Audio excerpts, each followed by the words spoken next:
teman-teman, perkenalkan nama saya Angelina Christine Terang dengan NIM 431222067 dari Prodi Ilmu Komunikasi semester 4. Di sini saya akan menjawab beberapa pertanyaan untuk memenuhi penilaian ujian akhir semester mata kuliah Media Relation.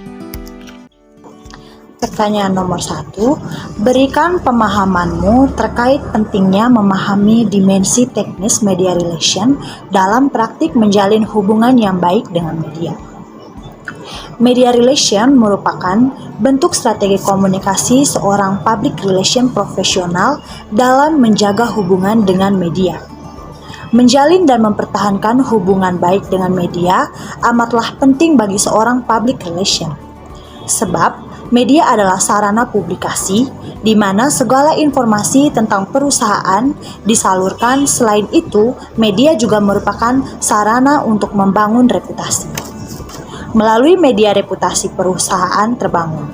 Support dan jaringan bagi perusahaan juga terbangun. Ketika hubungan media terjalin dengan baik, maka kepercayaan publik terhadap perusahaan juga pastinya akan semakin kuat. Sebab pesan yang disampaikan oleh media diterima oleh publik dengan baik pula. Rini Damastuti dalam bukunya yang berjudul Media Relations, Konsep Strategi dan Aplikasi menyebutkan bahwa kegiatan media relation terbagi menjadi dua bentuk, yaitu yang pertama adalah tulisan seperti press release, tulisan yang ditujukan kepada editor, pemberitahuan mengenai layanan publik dan komunikasi melalui media di internet.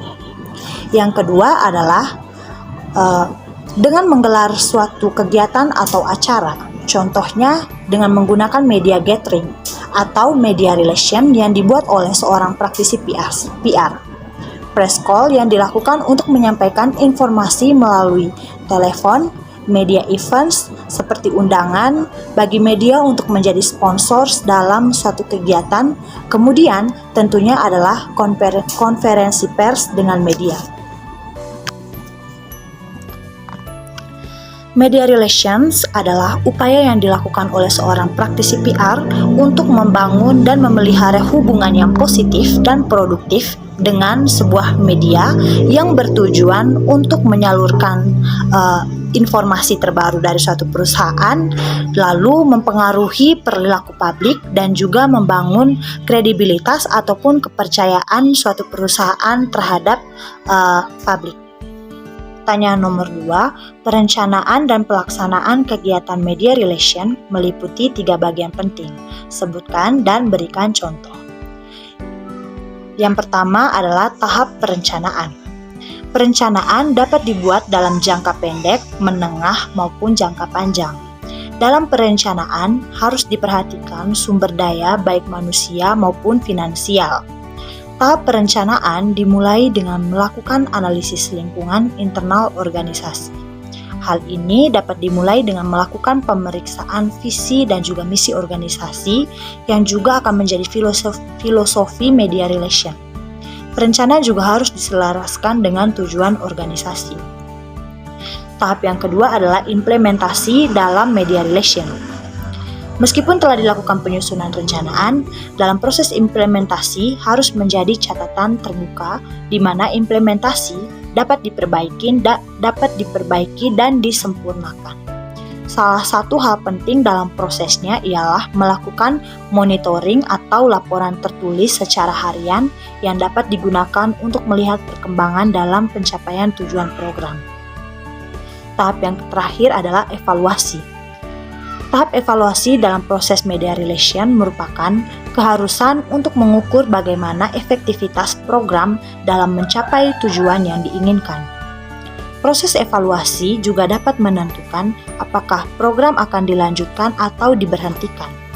Evaluasi PR adalah setiap dan semua penelitian yang dirancang untuk menentukan efektivitas relatif sebuah program kegiatan atau strategi PR dengan mengukur keluaran atau output, hasil, dan dampak program kegiatan atau strategi berdasarkan sejumlah tujuan yang sudah ditetapkan sebelumnya.